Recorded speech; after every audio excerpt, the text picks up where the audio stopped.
करता है, आपका क्या कहना है? ये इंदिरा जी से पूछो आप। इंदिरा जी तो उन्होंने तो कहा है, आप बताइए। अब तो मैंने देखा नहीं है क्या गुड्डा जी कांग्रेसी विधायक हैं, बैठक में आने का मकसद क्या है? क्या यार हमारे साथी हैं सारे मिलने के लिए, कोविड के अंदर मिलना जुलना ही नहीं हुआ लोगों से। चाय पानी पियेंगे तो क्या चाय में उबाल आएगा आज? पता नहीं, वो तो अंदर बाहर आके बताऊंगा। अब तो उम्र भी ज्यादा हो गई आपको, वो तो पहले से आपको पता, उम्र तो बची रही। भाई साहब मैं कह रहा हूँ ये और भी आ रहे हैं आपके साथ? गुड्डा जी क्या बाकी के साथी आ रहे हैं आपके? मैं गाँव से सीधा आ रहा हूँ, बाकी लोग मुझे पता ही नहीं। तो क्या वो वर्चुअल तरीके से शामिल होंगे मीटिंग में?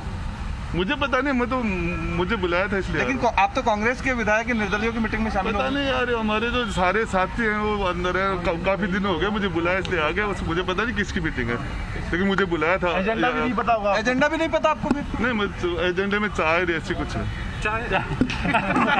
अशोक गहलोत के प्रति का समर्थन अभी भी जारी है, कुछ कह रहे हैं? अब अंदर जा रहे हैं। चलो ठीक है, ओके। सुशांत मेरे साथ लगातार जुड़े हुए हमारे सहयोगी। सुशांत, क्या कुछ कह रहे हैं राजेंद्र गुढ़ा? चूंकि खबर इसके पहले थी कि जो बीएसपी से आए कांग्रेस में है वो नहीं शामिल होंगे, लेकिन इनकी मौजूदगी इस वक्त है।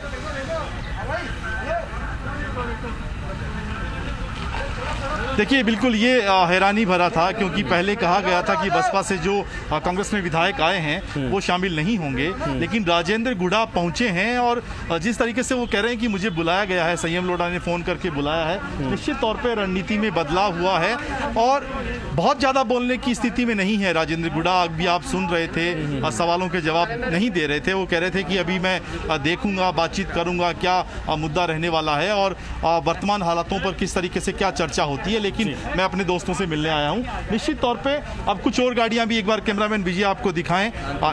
कांति मीणा जो है निर्दलीय विधायक, वो भी पहुंच रहे हैं एक एक करके। 13 निर्दलीय विधायकों के अलावा अब सवाल ये है कि जब राजेंद्र गुढ़ा आ गए हैं तो क्या बाकी के जो उनके साथी हैं 5 और दूसरे विधायक कह ये रहे हैं कि मुझे जानकारी नहीं है, क्या वो भी आएंगे? और अगर वो आते हैं तो संजय ये महत्वपूर्ण सवाल हो जाता है कि जो विधायक अब कांग्रेस के हो चुके हैं उन विधायकों की उपस्थिति इस बैठक में क्या मायने रखती है? क्या निर्दलीय विधायकों की बैठक में कांग्रेस के जो विधायक शामिल होते हैं उनको लेकर पार्टी का क्या रुख रहता है? क्योंकि अभी तक डोटासरा कह रहे थे कि निर्दलीय विधायक बैठक कर सकते हैं, हम उसमें क्या करेंगे, और यही जवाब महेश जोशी ने दिया था। लेकिन जब कांग्रेस के विधायक आएंगे और निश्चित तौर पर राजनीतिक मुद्दों पर चर्चा होगी तो पार्टी का क्या रुख रहेगा, और दूसरा इन विधायकों की इस बैठक में क्या भूमिका रहेगी, इसको लेकर भी सबकी नजरें रहने वाली है। बिल्कुल सही आपने कहा, लेकिन क्या अंदर से अभी तक कोई जानकारी मिल पाई है, या फिर चूंकि अब सबका समावेश होता दिखाई दे रहा है तो जो निर्दलीय विधायक है उन लोगों से किसी से बात हो पाई कि इनके आने का मतलब क्या निकाला जाए, या वाकई में ये पहले से प्री प्लान था, मीडिया से बातें छुपाई गई थी?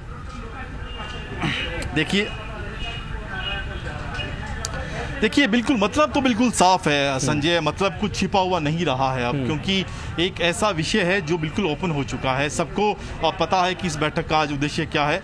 जो लोग लगातार मंत्रिमंडल विस्तार की बात कर रहे हैं, राजनीतिक नियुक्तियों की बात कर रहे हैं, सचिन पायलट कैंप के विधायक, उनके जवाब में इस बैठक को देखा जाना चाहिए। और सीधा सा संदेश ये कि जब सरकार को गिराने की साजिश मानेसर में रची गई थी तो हम वो लोग थे जो सरकार को बचाने में थे। हमने अशोक गहलोत का उस समय साथ दिया और राजस्थान में इसी वजह से सरकार है। राजेंद्र गुढ़ा का बयान तो ये सबके सामने ही था कि सरकार की पुण्यतिथि को 1 साल हो चुका होता अगर हम साथ नहीं होते तो। ऐसे में मकसद बिल्कुल साफ है, प्रेशर पॉलिटिक्स है, अपना नफा नुकसान कितना है कितना नहीं, लेकिन कम से कम जो विरोधी कैंप माना जाता है पायलट कैंप, उनका फायदा नहीं होना चाहिए, उनको रोकना है। उनको मंत्रिमंडल विस्तार में जगह नहीं मिले, राजनीतिक नियुक्तियों में उतनी जगह नहीं मिले, क्योंकि हमने देखा कल 15 ऐसे नेताओं की चिट्ठी सोनिया गांधी को लिखी गई थी जो कांग्रेस पार्टी से चुनाव लड़ चुके हैं। उन्होंने कहा कि जहां जहां पर बसपा से कांग्रेस में शिफ्ट विधायक हुए हैं या निर्दलीय विधायक जो साथ जुड़े हैं, वहां पर कांग्रेस के प्रत्याशी, कांग्रेस के कार्यकर्ताओं की पूछ नहीं हो रही है। यानी जंग जो है